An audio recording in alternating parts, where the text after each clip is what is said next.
Donc, dans ce petit vidéo, nous allons démontrer quelques-unes des techniques d'intégration des API de PayPal à un site web JSP, plus spécifiquement dans notre démonstration. Mais toutes les techniques qu'on va voir, comme vous allez le réaliser très rapidement, sont très transparentes. On va pouvoir intégrer ce qu'on fait ici aussi facilement dans une application ASP, dans une application PHP ou toute autre technologie web, côté client ou côté serveur d'ailleurs. Donc, une fois que vous avez votre compte PayPal, si vous avez déjà un compte PayPal personnel, il faut l'upgrader à un compte PayPal Business. Lorsque vous avez votre compte Business, pour le premier niveau d'intégration qu'on va regarder ensemble, il faut aller dans la section d'outils, donc la section Tools. Dans la section Tools, on va aller sur All Tools, donc tous les outils. Une fois que je tombe sur tous les outils, on va constater que PayPal a vraiment mis les ressources pour permettre aux développeurs d'intégrer le framework. Donc, on a plusieurs sous-sections pour générer des factures, envoyer de l'argent à nos clients, demander de l'argent à nos clients. Mais ce qui va nous intéresser, c'est si on descend tout en bas, bon, pas tout à fait tout en bas, mais juste ici, PayPal Buttons. Donc, des boutons PayPal. Donc, si je clique là-dessus, vous allez constater que moi, dans mon interface, j'ai déjà un certain nombre de boutons PayPal qui ont été créés pour des démonstrations, quelques sessions précédentes. Donc, ce que je vais faire ici, je vais créer un nouveau bouton de toute pièce avec vous et voir comment ces boutons, on peut les intégrer dans une application web relativement simplement. Donc, Create New Button. Create New Button. Et on a la possibilité de créer différents types de boutons ici à PayPal. Donc, quand je regarde le menu, je peux rajouter un bouton qui va avoir la mention, on le voit ici en bas, Add to Cart. Donc, un bouton que je rajoute à côté de mon produit, qui va contenir les informations spécifiques de ce produit et qui va le rajouter à un panier d'achat. Quel panier d'achat? Pas le panier d'achat que vous avez conçu vous-même en Java, mais un panier d'achat que PayPal crée pour vous et gère pour vous. Chaque fois qu'on va appuyer sur le bouton Add Cart à côté d'un de nos produits, ça va rajouter ce produit-là à notre panier d'achat chez PayPal. Un panier d'achat qui est déjà dynamique avec des boutons de mise à jour plus pour augmenter la quantité, diminuer la quantité, qui fait le total automatiquement. Ce bouton-là, par contre, ne fait pas automatiquement le checkout vers PayPal. Il gère tout simplement le panier d'achat. Donc, commençons avec celui-là, juste pour vous montrer un peu comment ça fonctionne. Mais si on regarde rapidement, donc, un bouton de type panier d'achat, un bouton de type Buy It Now, c'est le genre de bouton qu'on utilise sur eBay, d'ailleurs. Un bouton de donation, un bouton de subscription, donc s'inscrire à une revue, par exemple. Automatic billing, donc des paiements récurrents. Donc, allons-y avec Shopping Cart. Donc, je sélectionne Shopping Cart. On me demande de donner le nom d'un de mon produit. Donc, allons-y. On va voir Apple. Comment ça s'appelle déjà? Ouais, Apple Crumble Cheese Cake. Il y en a qui connaissent le restaurant Rockaberries? Non? Voici, je vous conseille Apple Crumble Cheesecake. Non, il est délicieux, c'est leur meilleur vendeur. Benoît, tu connais rien. Donc, voici le nom de mon article. Ensuite, je peux lui donner un ID. Techniquement, ici, l'ID qu'on mettrait là, je veux dire, si je suis un vendeur, si je suis un commerçant, chacun de mes items a on dit un SKU, donc son identité spécifique là dans ma base de données, etc. Comme on l'a dit, la méthode qu'on est en train de regarder ne me permet pas d'aller aspirer des informations de la base de données. Il faut que je crée mes boutons à la main et que ensuite je les insère moi-même manuellement dans mon code. Donc, disons que c'est DS pour dessert, par exemple, 1, 2, 3, 4. C'est le code de ce dessert dans mon catalogue. Il coûte 5 $ la pointe de tarte et on peut choisir la devise dans laquelle on veut marchander. Ensuite, on peut donner un prix de shipping, disons, bon, shipper du gâteau, c'est pas trop fort. On peut donner des taxes et blablabla.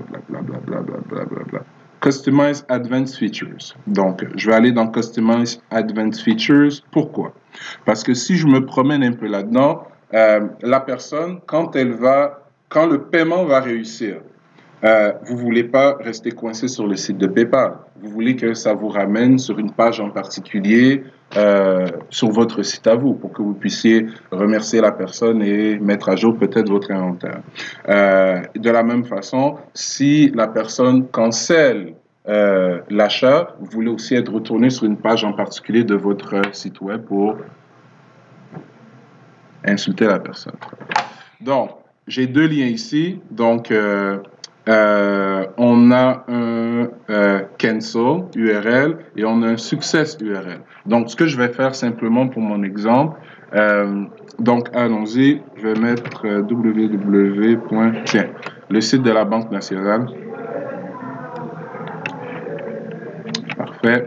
Pourquoi je prends des sites aléatoires comme ça quelque part? Ben parce que si vous mettez, vous ne pouvez pas mettre ici le URL d'un site qui roule sur un serveur local. Ça doit être ça, c'est quand votre serveur il est vraiment déployé quelque part. Donc, je vais juste prouver que quand la transaction va être acceptée ou refusée, ça va vraiment me donner là où je veux que ça me ramène. Donc, ça, la Banque nationale, ça va être pour cancel. Et prenons www.tk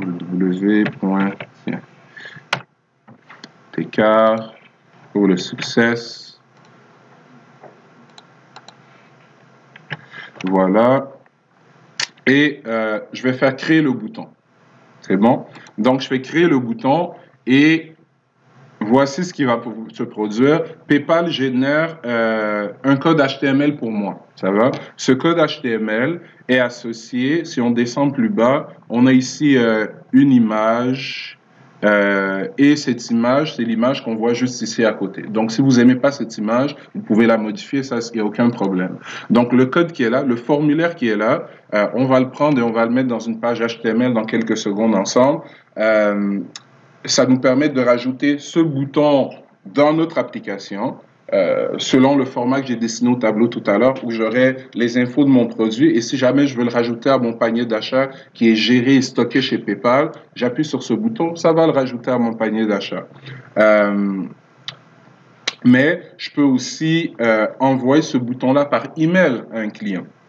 Donc, si j'appuie sur email, on voit que le format du bouton est un peu différent. Donc, ce que je vais faire, regardez bien, je vais faire ici Select Code. Donc, j'ai tout sélectionné. CTRL-C, j'ai tout copié. Et maintenant, je vais basculer sur mon bureau. Je vais ouvrir, si je le trouve, il est caché. Évidemment qu'il est caché. Je vais ouvrir Notepad++.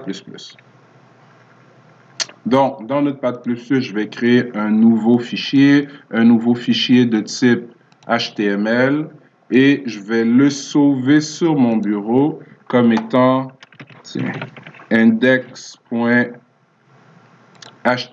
et je vais copier le code PayPal qu'on vient de générer pour notre bouton ensemble. Et prenons quelques secondes pour expliquer ce qu'il y a là-dedans. Donc, allons-y comme ceci.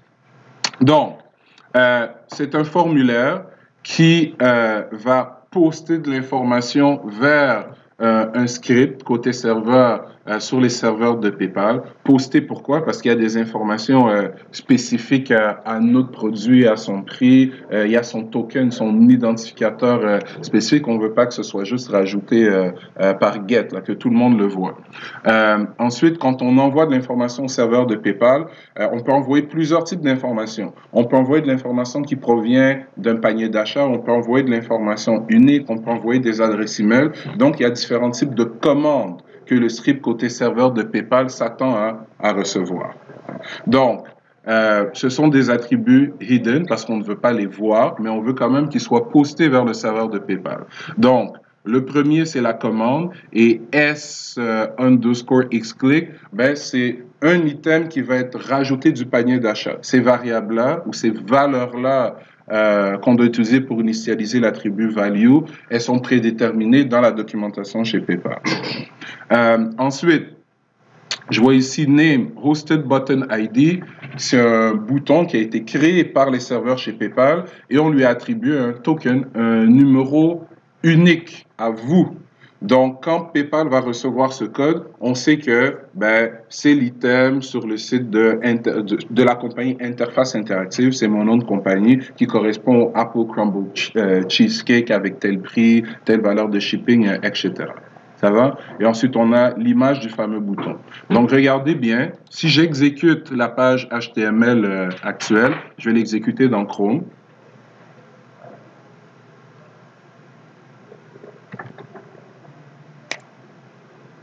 Un jour. Allô?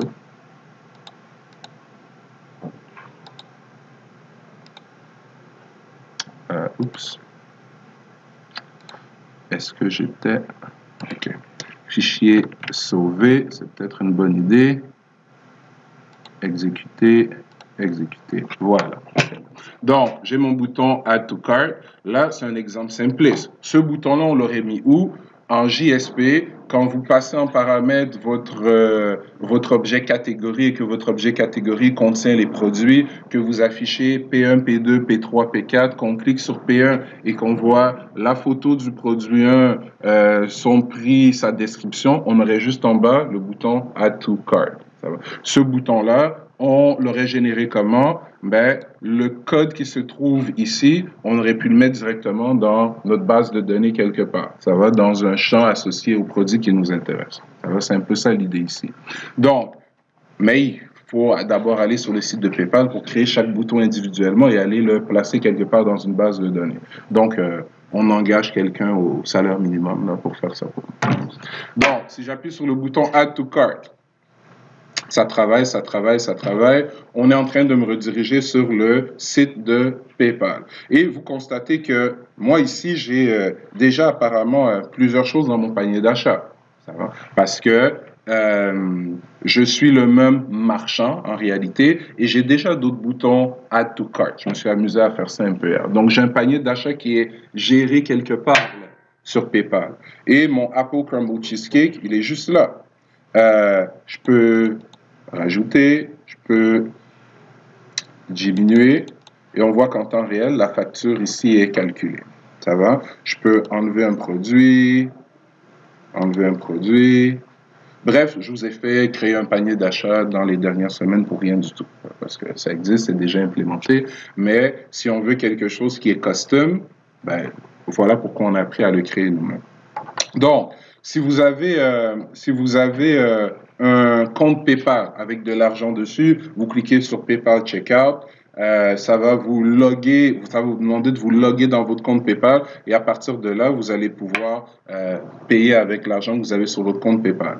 Mais PayPal, c'est pas juste pour les gens qui ont un compte PayPal, c'est pour pouvoir payer par carte de crédit aussi. Donc, si j'appuie sur Checkout tout simplement, oups, ce que j'ai fait. Je suis niaiseux, j'aurais dû me loguer avant. Excusez-moi, je vais faire ça.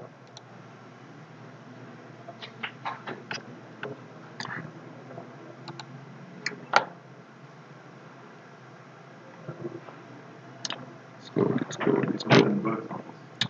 Ah oui, mais je ne vais pas faire le paiement réellement. Donc, Aya, allons-y. Voilà. Donc, si je veux payer par carte de crédit, disons, je clique là-dessus et automatiquement, là, on prend un client qui n'a pas vraiment de compte PayPal, mais il peut payer par carte de crédit. Donc, on me demande ici maintenant de rentrer mon information de crédit. Et si j'appuie P, je vais bel et bien facturer les items qui ont été donnés. Si je m'étais logué dans mon compte PayPal, j'aurais pu payer avec l'argent qu'il y a dans mon compte PayPal. Maintenant, souvenez-vous tout à l'heure qu'on a on a rentré une adresse pour Cancel, on a rentré une adresse pour Succeed. Donc, pour être retourné sur l'adresse Succeed, il faudrait que je rentre mes informations ici et que je paye, ce que je ne ferai pas. Mais pour prouver que ça marche, si j'appuie sur Cancel, Cancel, c'était le site de la Banque nationale, si je me souviens bien. Donc, je suis retourné sur le site de la Banque nationale. Maintenant, il y a quelque chose d'important à comprendre ici. Si on avait payé, ça va, et que PayPal nous avait retourné sur le site de Tecar, qui est en réalité une de nos pages sur notre application JSP ou ASP ou PHP, ben PayPal, quand il vous retourne sur cette page, il vous poste aussi des informations sur l'état de la transaction qui a été effectuée. Donc, sur Omnivox, je vous ai mis un magnifique petit lien ici, PayPal Checkout Return Values. Et si on clique là-dessus, ben, qu'on descend juste ici, ben, l'exemple de code ici, il est en PHP, mais on voit les variables URL qui nous sont retournées. Donc, item name, c'est le nom de l'item que PayPal va nous retourner, qui est le nom de l'item qu'on a envoyé, Apple Crumble Cheesecake. Ensuite, item number, c'est avec plusieurs, c'est le fameux ID de l'item. Payment status, le paiement a réussi, donc votre carte de crédit a bel et bien été facturée, ou il n'y avait pas de fonds, ou peu importe. Donc, en fonction de ces informations, en gardant en tête que ben, j'étais sur mon site, j'ai redirigé quelqu'un vers PayPal, mais c'est toujours la même session. Dans ma session, j'ai encore le panier d'achat de la personne. Donc, quand je suis retourné sur ma page PHP ou ASP ou peu importe la technologie dans laquelle vous êtes en train de faire ça, vous pouvez comparer les valeurs qui vous sont retournées aux valeurs qu'il y a dans le panier d'achat. Et s'il y a un match, on peut mettre à jour notre inventaire. On peut enlever le nombre de Apple Crumble Cheesecake qu'on a en inventaire. Ça va? On peut soustraire de 1. Donc, technique d'intégration relativement simple à utiliser. Le problème, c'est que si j'ai 500 000 produits différents, ben, je dois créer 500 000 boutons Add to Cart différents et les formulaires, les mettre dans la base de données au bon endroit pour que ce soit dynamique. Si jamais le prix d'un de mes produits change, ben, soit je vais dans le code soit je vais dans le code du formulaire, mais même pas, parce que si vous regardez le code du formulaire, il n'y a pas le prix nulle part ici. Je suis obligé de retourner sur PayPal et vous avez vu que moi j'avais une liste de boutons. On peut rentrer dans le bouton et faire Edit et là on peut changer le prix, mais c'est lourd, c'est pas pratique. Mais pour un site qui est simple, de premier niveau, ça marche relativement bien. Ça va? Donc, je vais minimiser ça pour l'instant et il est où mon site? Parfait. Oups.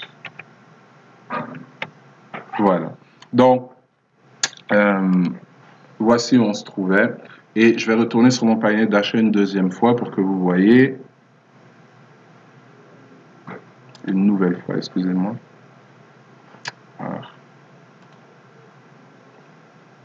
Parfait. Donc, Apple Crumble Cheesecake, il est là. Tout fonctionne magnifiquement bien. Et j'ai le checkout qui est automatisé. Mais pour un site de e-commerce complet, c'est pas assez flexible. Regardons encore 2-3 boutons avant de voir comment est-ce qu'on peut modifier cette technique-là pour pouvoir vraiment avoir un panier d'achat beaucoup plus intégré à notre système, qui va se remplir à partir des informations qui sont dans notre panier d'achat qui est dans la session. Et ces informations, on les a pris des produits qu'on a pris dans la table produits dans notre base de données.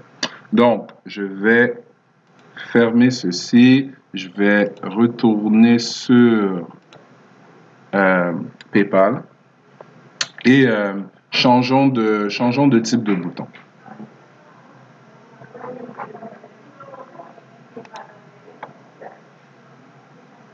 Ah, d'accord, j'ai été log out.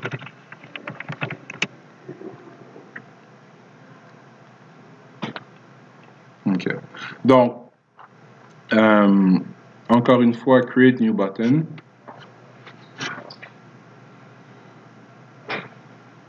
Donc, prenons un bouton de type Buy It Now. Donc, le bouton de type Buy It Now, Toto, on lui donne une ID quelconque, je vais lui donner un prix. C'est la même idée pour le shipping, l'adresse de retour, etc. Je vais juste le générer cette fois-ci. Et si vous portez un peu attention, je vais sélectionner le code, copier, je vais retourner dans mon HTML de tout à l'heure et je vais écraser l'ancien formulaire pour le nouveau formulaire. Donc, à première vue, on dirait qu'il n'y a pas vraiment de différence, mais si j'exécute le code ici présent, je vais sauver, je vais exécuter. Donc, j'ai maintenant un bouton Byte Now, et si je clique dessus,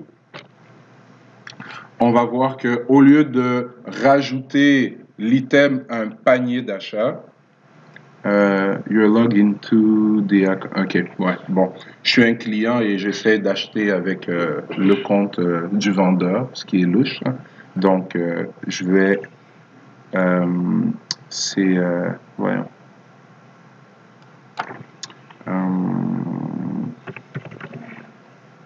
Test. Mais de toute façon, je ne vais pas me loguer avec PayPal, je vais y aller avec la carte de crédit. Donc,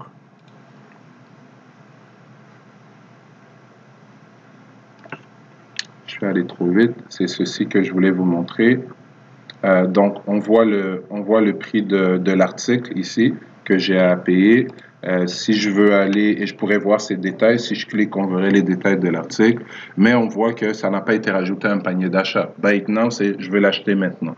Ce qui n'est pas super pour un site de e-commerce. On veut vraiment un panier d'achat. Mais pour des trucs comme du Kijiji, ou du eBay, où on veut que quand quelqu'un trouve un article, il achète cet article-là directement. Ça, c'est magnifique comme technique. Ce sont les mêmes variables URL que PayPal va vous retourner. Donc, à ce niveau-là, c'est pas très différent. Donc, la série de boutons qu'on a vus, ben, c'est pas sorcier, ils fonctionnent tous de la même façon. Ça va?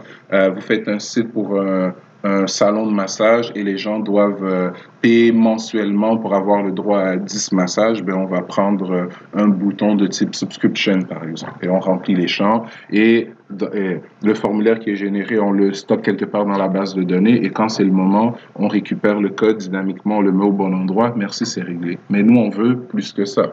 Nous, on veut que dans votre site qui fonctionne actuellement, le panier d'achat qui est dans votre session, ça va, vous soyez capable de récupérer les éléments qui sont à l'intérieur, afficher votre panier d'achat et quand vous appuyez sur le bouton Checkout, prendre ce qu'il y a dans votre panier d'achat à vous-même et envoyer ça vers PayPal.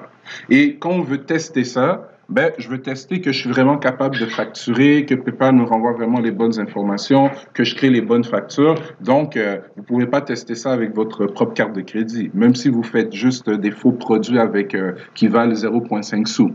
Donc, ce qu'on va faire, on va aller sur le site de PayPal Developer et on va se créer ce qu'on appelle un sandbox. Donc, un sandbox, une boîte de sable, ça va. Donc, c'est un espace serveur, si on veut, dans lequel on peut rouler notre application dans un monde virtuel en réalité. Donc, on va se créer des utilisateurs virtuels. Ces utilisateurs virtuels, on va pouvoir leur donner une somme d'argent virtuelle pour le compte du marchand, pour le compte du client, et on va pouvoir utiliser ces faux comptes PayPal pour faire des vraies transactions, pour vérifier si notre site marche correctement. Ça va? Donc, c'est pas quand les clients vont commencer à essayer de vraiment acheter des trucs, s'il y a des bugs dans notre logique, qu'on va s'en rendre compte. On va s'en rendre compte directement avec nos faux clients virtuels et avec de l'argent virtuel. Donc, c'est là où, si ça vous fait plaisir, vous pouvez vous mettre 1 million dans votre compte PayPal pour vous sentir bien. Hein? Mais, bon. Donc, ce que je vais faire, je vais fermer cette page et celle-là d'ailleurs, et je vais aller sur PayPal Developer. Donc, ça va jusque-là? Good? Assez simple. Donc, je vais, ça c'est pas grave, donc, nouvel onglet, PayPal Developer. Et PayPal Developer. Donc, sur PayPal Developer, vous devez aussi vous login. Vous vous loguez avec le même login que vous avez utilisé sur le site de PayPal standard. Et sur PayPal Developer, vous avez Login to Dashboard. Donc, si je clique sur Login to Dashboard, donc je vais me loguer. Donc, je suis logué. Et Donc, Fernand, je suis là, c'est bien moi. Et une fois que je suis logué, dans la marge de gauche, on voit Sandbox. Alors, il faut que vous soyez logué. Donc, je vais me log out. Donc, si vous tapez PayPal Developer dans Google, vous cliquez le lien, ça va vous amener sur une page où, évidemment, il faut que vous ayez un compte. Si vous n'avez pas de compte, vous le créez. Une fois que vous avez créé votre compte, log into dashboard, vous vous loguez. Et dans la marge, dans Sandbox, vous avez Account. Donc, si je clique sur Account, moi, on va voir que j'ai déjà différents comptes ici. Donc, j'ai mon vrai compte PayPal où j'ai une adresse business. J'ai aussi, donc, je peux faire des affaires avec cette adresse-là, mais je peux être aussi client avec cette adresse. Et je me suis créé 2 faux comptes PayPal ici. Donc, un compte que j'ai appelé PayPal Merchant, donc le vendeur, qui est de type business, et un autre compte PayPal Test, qui est mon client, que je vais utiliser pour simuler les achats tout à l'heure, qui est de type personnel. Comment est-ce qu'on crée un nouveau compte? On fait sur Create Account. On clique sur Create Account. Le client, il vient d'où? Des États-Unis, du Canada, de la République tchèque. On choisit. Je vais laisser États-Unis ici. C'est un compte personnel ou c'est un compte business? Moi, je veux créer un client qui va faire des achats sur mon site. Ça va? Donc, en fait, vous devez créer les deux.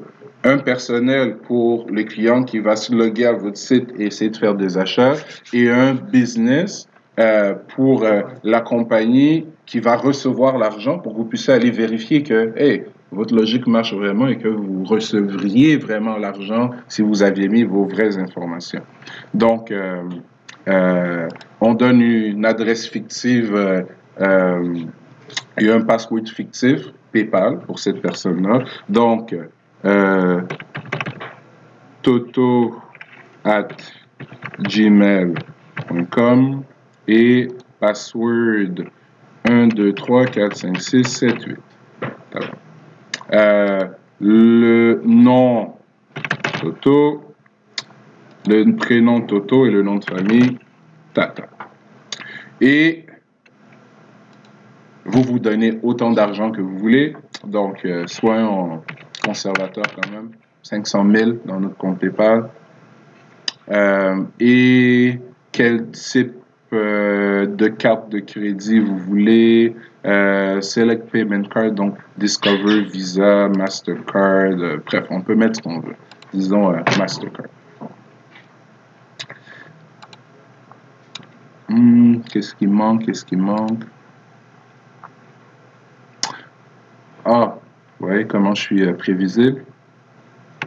Toto existe déjà, qui l'aurait cru? Hein? Donc, dessus. J'ai déjà un utilisateur dessus, apparemment.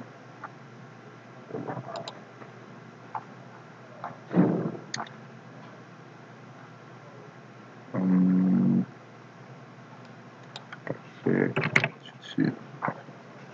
Donc, je ne vais pas en créer un nouveau.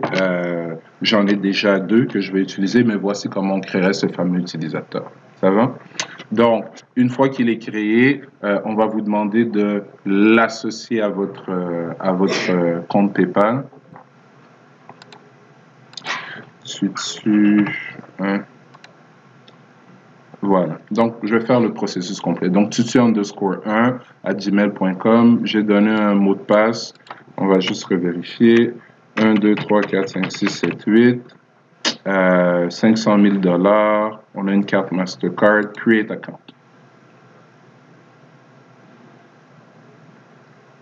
Le compte est créé. Donc, Tutu, il est ici. Mais si vous regardez bien, il est créé, mais il n'est pas encore validé. Là. Le setup n'est pas encore fini. Donc, on me dit to link your Sandbox account to your developer account. Donc, donc j'ai créé un utilisateur virtuel, là, mais pour que cet utilisateur virtuel soit associé à mon compte PayPal quand je veux faire des tests, il faut que je me login avec mon compte PayPal. Donc, ce que je vais faire, je vais sélectionner l'ami que je veux lier.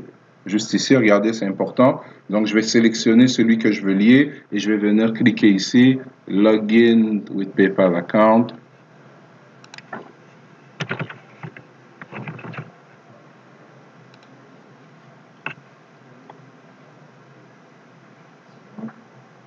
Ah, ben oui, j'ai mis mon vrai 2, 3, 4, 5, 6, 7, 8. Voyons.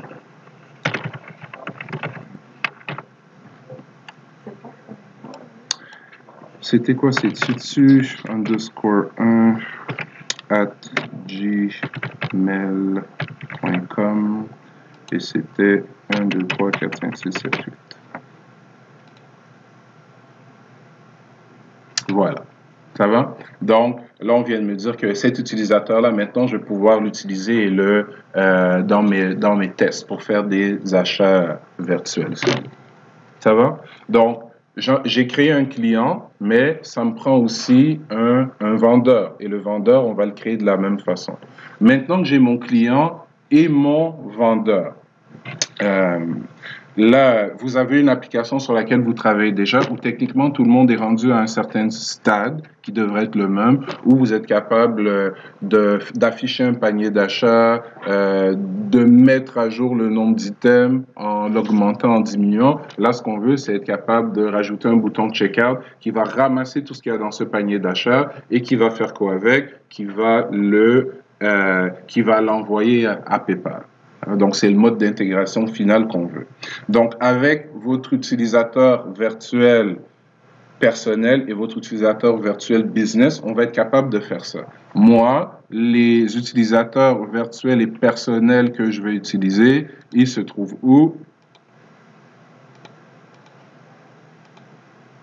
OK, je vais devoir me reloguer dans mon PayPal Developer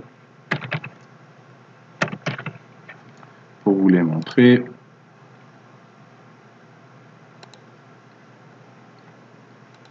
Donc, moi, les deux que je vais utiliser, c'est PayPal Merchant, ça va? Juste ici, ça va être lui le vendeur et PayPal Test, ça va être lui mon fameux client qui va faire les achats. Donc, allons-y. Donc, pour être capable de faire cette intégration, ce que je vais faire, je vais d'abord rouler l'exemple que j'ai préparé pour vous, puis ensuite, on va regarder qu'est-ce qu'il y a comme code en arrière. Donc, c'est l'exemple que je vous ai mis sur Omnivox qui se trouve juste ici, démo PayPal Custom Card. Donc, vous pouvez le télécharger, décompresser et l'exécuter. Moi, je vais ouvrir NetBeans sans plus attendre pour le lancer.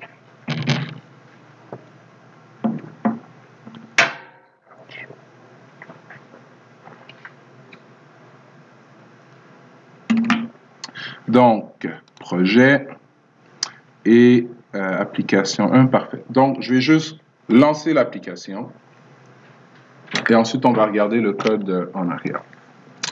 Évidemment, vous savez tous que je ne suis pas le meilleur des infographistes. Hein? On est resté dans la fonctionnalité.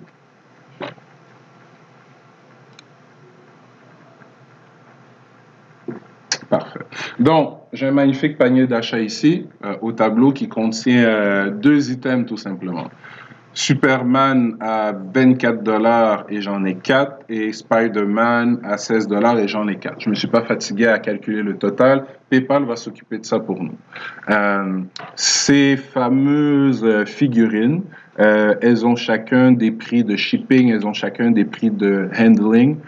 Donc de manutention, comme on dit en français, que j'aurais pu afficher ici aussi, mais ce sont des informations que je vais transmettre tout simplement à PayPal et dans le formulaire d'achat PayPal, on les verra. Donc, mes boutons plus et moins, bon, ils sont là, mais je les ai pas vraiment codés encore là pour updater parce qu'il faut que je vous laisse faire du travail de temps en temps. Si j'appuie sur Submit, j'aurais pu garder l'image du bouton PayPal, ça ne m'intéressait pas, j'ai mis un bouton standard, mais on va soumettre quoi? On va soumettre un formulaire à un script chez PayPal en lui passant certaines informations. Donc, si je clique sur Submit, ça travaille, ça travaille, ça travaille. Je suis redirigé vers PayPal. Donc, on me demande de me loguer. Par défaut, ça met parce que je suis lié à mon compte PayPal. et à tous les comptes virtuels que j'ai créés. Donc, par défaut, ça met le dernier utilisateur virtuel que j'ai créé. Ça va? Donc, vous savez quoi? Pourquoi pas utiliser lui? C'est pareil de toute façon. Donc, 1, 2, 3, 4, 5, 6, 7, 8, c'était ça son code. Et login. Et je suis bel et bien capable de me loguer avec cet utilisateur virtuel. Si je regarde bien, donc j'ai maintenant un total de 89 $ à payer. Si je veux voir les détails, ben, j'ai Superman, ça va, qui coûte 24. J'ai Spider-Man, si je clique More. Spider-Man, je l'avais 2 fois. À 32, etc. J'ai mes prix de shipping et mes prix de handling. On ne les a pas vus tout à l'heure, mais ils sont dans des balises hidden. Ils ont été envoyés automatiquement. Si je suis satisfait à tout ce qu'il y a là, agree to continue. Donc, l'on me demande, est-ce que je veux payer avec la balance PayPal que j'ai dans mon compte PayPal ou est-ce que je veux payer avec une des cartes de crédit ou des cartes de débit qui sont liées à mon compte PayPal ou est-ce que je préfère plutôt ajouter une carte de crédit et payer avec une carte de crédit. Donc, disons que je vais payer avec, ma carte de crédit virtuelle qui est juste ici. Tout comme tout à l'heure, si je fais Cancel and Return, ça va m'emmener sur un lien que j'ai spécifié et pour le succès, ça va m'emmener sur un autre lien. Là, je pense que j'avais mis le site de l'ETS et le site de Concordia pour Success et Return. Donc, si je fais sur Pay Now,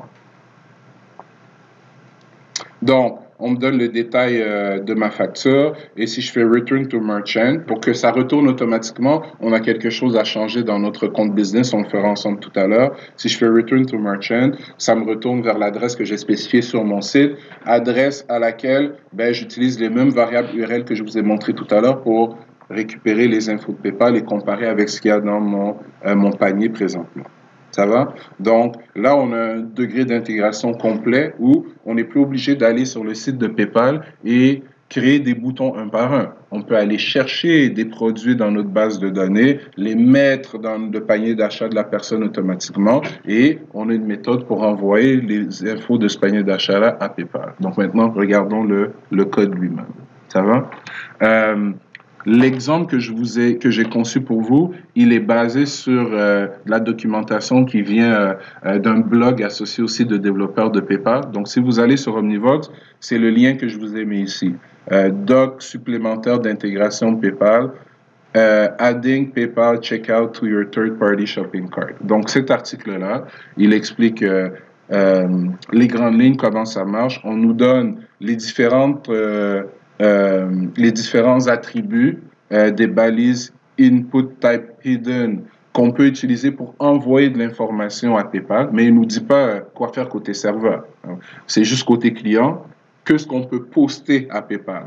Donc, si j'ai plusieurs items à poster à PayPal, ce qui est le cas dans un panier d'achat, le nom de mon premier item avec le chiffre 1, le nom de mon deuxième item avec le chiffre 2, etc., etc.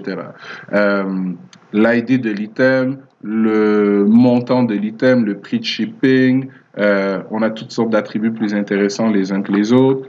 Ensuite, si on rajoute l'attribut supplémentaire dans une balise hidden avec la commande comme name, on peut en plus passer le email, le prénom, l'adresse, la ville, bref, on customise comme on veut. Donc moi, je suis allé avec quelque chose de relativement simple. J'ai passé le nom des items,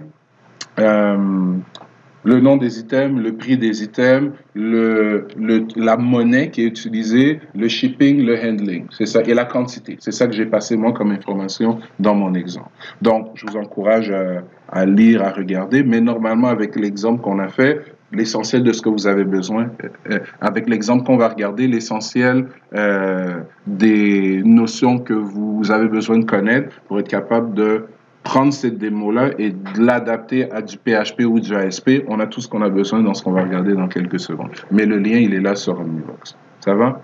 Donc, je vais minimiser ça et je vais aller tout de suite dans mon projet. Donc, dans mon projet, première chose que je voulais faire, j'ai index.html, mais il n'y a absolument rien dedans. En fait, on sait qu'on crée un projet JSP, c'est créé par défaut cette histoire-là. Moi, je voulais démarrer avec un index.jsp parce que dès le début, je voulais être dynamique.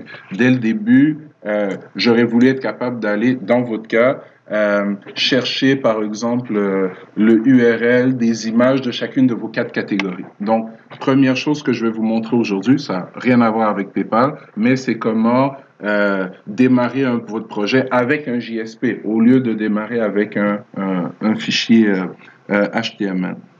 Donc, ce que j'ai fait, c'est relativement simple en fait. Bouton droit sur le projet New JSP. Et une fois que le JSP est créé, qu'est-ce qu'on fait? Dans notre web.xml, là où on met nos fameuses balises servlet et servlet mapping, on rajoute une nouvelle balise en réalité. Welcome File List, donc la liste de pages d'accueil si on veut. Et dans Welcome File List, on peut mettre Welcome Files. En fait, des sous-balises Welcome File, je peux en mettre autant que je veux à l'intérieur de Welcome File List. C'est quoi l'idée? Ben, si jamais je veux déposer mon site sur un serveur qui supporte le JSP, ben, c'est le fichier index.jsp qui va être appelé. Si je veux déposer ça sur un serveur qui ne supporte que le HTML, c'est le index.html qui va être appelé. Donc, le fait de mettre ça ici, ben, ça fait que quand vous lancez votre serveur Tomcat, par défaut, il va charger le fameux JSP. Dans ce JSP, qu'est-ce qu'il y a? C'est dans ce JSP qu'il y a toute la magie qui nous intéresse présentement. Donc, si on va le regarder, ce JSP. Donc, au début, j'étais motivé, là, je voulais faire du jQuery, du Bootstrap, puis je me suis dit, non, ils vont faire le côté client, là, je vais me concentrer sur ce que je veux montrer. Donc, j'ai importé ArrayList, j'ai importé une classe produit que j'ai créée. Allons voir la classe produit dans mon dossier modèle, parce que tout comme dans votre projet, ben, on avait différents modèles. Le modèle catégorie, le modèle produit, le modèle panier. Un panier contenait une liste ou une espèce de tableau de produits que vous récupérez de la base de données. Donc, moi, j'ai été un peu paresseux ici. Je ne vais pas chercher mes produits dans la base de données. Je crée une série de produits dans mon code, dans un scriptlet. Je les mets dans une ArrayList et c'est ça qui constitue mon panier. Ça va? J'ai des avantages sociaux, je suis prof. C'est bon? Vous en avez pas pour l'instant. Vous devez faire une vraie classe panier avec les méthodes. Donc, mon produit contient quoi? La devise, donc CND ou US, ou donc la devise dans laquelle on fait notre achat, la description, le prix, le URL de l'image, parce qu'on veut afficher une photo du produit, la quantité, le shipping, le handling. La quantité, on pourrait le mettre ailleurs. J'ai choisi de le mettre là dans mon exemple, tout simplement. C'était plus facile pour générer dynamiquement les informations que je voulais envoyer à PayPal. Donc, j'ai créé un constructeur qui récupère tout ça. Tout est public pour question de facilité, parce que je voulais pas prendre le temps de faire des getters et etc. Ça va? Parfait. Donc, retournons dans le JSP. Donc, allons-y. Ce que je fais ici, donc, je crée une ArrayList de produits, elle est vide pour l'instant, et je dis, si jamais ma session est nouvelle, ben, je crée 2 produits fictifs, je les mets dans mon ArrayList de produits et je mets cette ArrayList dans la session. Donc, je mets mon panier d'achat dans la session. Si jamais ce n'était pas la première fois que on arrivait sur cette page, ça veut dire qu'il y a déjà un panier d'achat qui existe. Donc, je récupère tout simplement mon panier d'achat de la session. Ça va? Vous, dans votre cas, votre panier d'achat, il viendrait d'où? Il vous aurait été envoyé par un JSP avec un dispatch, un request dispatcher, ou il vous aurait été envoyé par un servlet avec un request dispatcher, un dispatch, bref. Je mélange mon terme. Un dispatch, un request dispatch, bref, on sait de quoi on parle, j'ai un blanc de mémoire. Dispatcher, merci. Où notre servlet aurait mis l'information dans la session et aurait redirect. Donc, l'équivalent, je l'ai simulé ici. Bref, j'ai un panier, ça va, qui contient 2 produits. Donc, et que je récupère ce panier-là de la session. Maintenant, je veux afficher mon fameux panier d'achat. Donc, Shopping Cart, je crée une table et cette table-là, voici son en-tête, description, prix, quantité. Et j'itère à travers mon array list de produits et je fais quoi? Je vais chercher la description, le prix, la quantité de chacun. Et ça, c'était mes petits boutons up-down que je n'ai pas eu la paresse de finir de coder pour mettre à jour les quantités. Donc, ça, c'est standard. Ça, la majorité d'entre vous est rendu à ce stade-là. Maintenant que mon panier d'achat ou ce qu'il contient est affiché, j'aimerais avoir le petit bouton Checkout. Donc, si on regarde bien ce qui suit, il y a des choses qui ont été rajoutées par moi, il y a des choses qui ont été prises sur la documentation du site web que je vous ai montré tout à l'heure. Le lien pour adding third party card to PayPal checkout. Donc, normalement, dans tous les exemples d'intégration qu'on a vus, notre action pointait toujours vers www.paypal.com/CGI, etc., etc. Là, on ne veut pas faire une vraie transaction, on veut simuler une transaction. Donc, juste devant PayPal, il faut rajouter Sandbox. Ça va? Donc, qu'est-ce qui va arriver quand on va faire une transaction? On va la faire dans notre boîte magique à nous. Comment est-ce que PayPal fait pour savoir que c'est ma boîte à moi et non la vôtre? C'est que c'est juste ici. Donc, business et value, ce que j'ai mis ici, paypalmerchant.shop, c'est un de mes comptes virtuels qui est un compte business. Donc, c'est à cette personne-là ou à cette compagnie-là que le client qui se login, qui est mon client virtuel, tutu_1 de tout à l'heure, va essayer d'envoyer de l'argent, de faire un paiement. Donc, dans l'exemple que vous avez, si vous voulez que ça marche, remplacez paypalmerchant.shop ici par le compte business que vous avez créé, le compte Sandbox Business, pas votre vrai compte business PayPal. Parfait. Donc, ce que je fais, c'est que, on ne sait pas par défaut combien il y a d'outils dans notre panier d'achat. Donc, moi, je remplis, je génère par défaut toutes les informations que je veux poster à PayPal. Mais allons-y step by step. Chacune des balises qu'il y a là sont détaillées et expliquées dans le lien que je vous ai donné, mais allons-y. Donc, c'est un panier d'achat que je vais envoyer à PayPal. Donc, le S trait d'union X-click qu'on avait tout à l'heure pour les boutons Buy It Now ou pour les boutons Add to Cart, ils sont remplacés par _cart. C'est ça qui va dire à PHP que la commande qu'on lui envoie va être une série d'items mais non un item unique. Ensuite, on a ici une balise avec upload pour valeur comme name et j'ai mis 1. Ça veut dire quoi? Moi, je vais envoyer de l'information pour plusieurs items, pour 2 en réalité. Donc, je vais devoir envoyer le nom de l'item, le prix de l'item, la quantité de l'item, le prix de shipping de l'item, le prix de handling de l'item. Mais ça, c'est pour le premier item.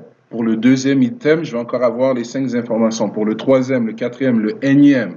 Donc, comment est-ce que ces informations-là vont être récupérées côté serveur? Qu'est-ce qui va arriver? C'est que, regardez bien, ça va être item _name _1 la première fois. Item _name _2 la première fois. Donc, ce que je suis en train de dire ici, c'est que ce qui va être généré et ce qui va être envoyé, comment est-ce que le script de PayPal fait pour couper entre les informations du premier item et les informations du deuxième item? C'est qu'il va avoir des incréments de 1 dans chaque batch d'informations que je vais lui envoyer. Si j'avais mis 2 ici, il y aurait eu des incréments. J'aurais dû générer des incréments de 2 ici. Et mon fameux compteur, il est où? Mon fameux compteur, il est, je le crée ici. Ça va? Et donc, au fur et à mesure que j'itère à travers mon panier, j'incrémente automatiquement l'index de chacun des produits.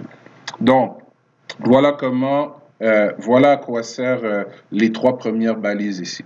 Ça va? Donc, ensuite, moi, j'ai choisi parmi toutes les variables que je vous ai montrées sur le lien web tout à l'heure, d'envoyer le nom de l'item, son prix, sa quantité, le prix de shipping, le handling. évidemment, je veux dire, si je vends en dollars US, je vends tout en dollars US. Donc, j'ai une seule balise avec currency code et USD pour US dollar. Et ensuite, qu'est-ce que j'ai ici en bas? Une balise hidden toujours avec return et cancel return. Return, c'est l'adresse vers laquelle PayPal va me retourner si la transaction réussit.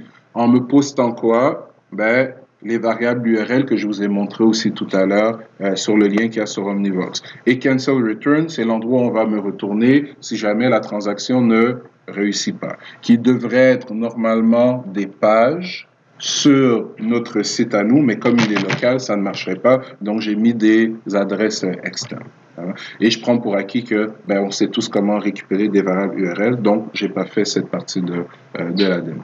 Mais on le fera. Je suis en train de tester un serveur JSP gratuit. Je vais tester ce week-end. Si ça marche bien, je ferai la balance de la démo pour que ce soit complet, là, pour qu'on récupère vraiment, on mette vraiment à jour notre panier. De toute façon, j'ai pas encore vraiment créé la base de données, donc je triche là avec mon panier virtuel ici présentement. Okay. Donc, continuons.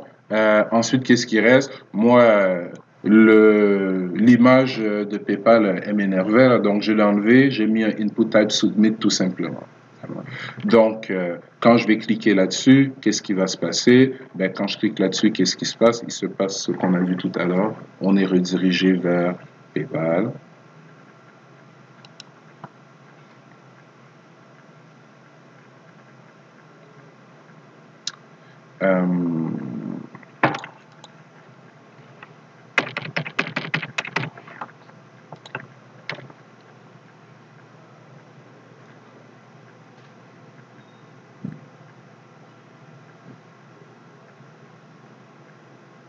Donc, on est redirigé vers PayPal, on peut faire notre achat ou on peut cancel. On a fait l'achat tout à l'heure. Disons que je décide de cancel. Je vais être dirigé chez Concordia si je ne me trompe pas. Voilà, chez Concordia si je ne me trompe pas. Ça va? Et on voit que si on analyse le URL, on voit que ce n'est pas par get que des variables nous sont envoyées parce que je ne vois rien ici, c'est vraiment par post que nous sont envoyées. Et ces variables-là, je rappelle que sur Omnivox, les return checkout value, vous les avez ici, et les valeurs que vous devez envoyer, vous les avez dans le premier lien. Et l'exemple qui vous montre comment moi je les ai utilisés en JSP, elle se trouve dans les démos qui est là. Donc, c'est relativement facile d'intégrer PayPal. Et si je retourne quelques secondes sur le code JSP qui est ici, on ne l'a pas fait en ASP la session dernière, manque de temps, mais ça ici, ça devient une expression Razor, ça devient un commercial ici, et des accolades. Ça aussi, ça devient une expression Razor. Ça aussi, ça devient une expression Razor. Donc, c'est très facile à convertir. Si je suis en PHP, ça devient un mini-script PHP. Ça devient un mini-script PHP. Bref, ça se fait de manière transparente d'une technologie à l'autre. Donc, techniquement, en date d'aujourd'hui, si on a bien compris la petite démo, vous êtes capable de faire de l'intégration PayPal dans toutes les technologies web côté serveur que vous avez vues à date d'aujourd'hui. Donc, c'est-à-dire le PHP, le ASP, Webform et MVC et le JSP. Ça va? Donc, c'est montré. Donc, j'aimerais que vous amusez à l'intégrer, justement. Et pour faire le test, en attendant que je teste sur un serveur JSP complet, ce que j'avais l'intention de faire, j'ai pas eu le temps de le faire hier soir, mais que vous pouvez essayer. En fait, si vous mettez ici return value, qui est le URL quand la transaction réussit, si vous mettez le URL d'un script qui est sur un serveur PHP et vous en avez un qui est webhost 0 là, ou quelque chose comme ça, dans ce script PHP, vous allez être capable de recevoir les informations de PayPal et de valider que votre transaction, elle a vraiment été effectuée correctement. Même mieux que ça, pour l'instant, vous travaillez localement sur XAMPP et vous avez un serveur MySQL local, mais sur votre host 0, vous êtes capable de déployer une base de données SQL Server là-dessus. Donc, votre panier d'achat, MySQL, ouais. Parce que JSP, on fait du JSP MySQL présentement. Donc, vous pouvez générer votre base de données de catégorie produits, etc. sur ce host gratuit. Vous pouvez créer une page de success et de cancel là-dessus. Et c'est ces URL que vous mettez là. Comme ça, ben, c'est un workaround. Là, vous allez être capable d'avoir la partie client localement sur votre machine et le retour de PayPal à travers vos scripts, PHP. Ça veut dire que votre application locale ici, vous allez mettre quoi comme URL et comme information de connexion? Vous allez mettre aussi la base de données qui est sur le vrai serveur. Donc, même si votre traitement de retour est fait en PHP, ben, votre site sur votre machine va quand même avoir les vraies informations mises à jour parce que vous parlez à la même base de données. Donc, on aura fait le cycle complet, même si on est sur deux technologies. Et ça va vous rassurer que ce qu'on a fait ici, ça marche aussi très facilement en PHP, ça marche aussi très facilement en ASP. Ça va? Donc, c'est ce que j'aimerais que vous rajoutiez dans ce qu'on a à ce stade-ci. Donc, une fois que ça c'est fait, ma mission de vous montrer à faire le paiement PayPal, la promesse, là, elle est faite, elle est tenue.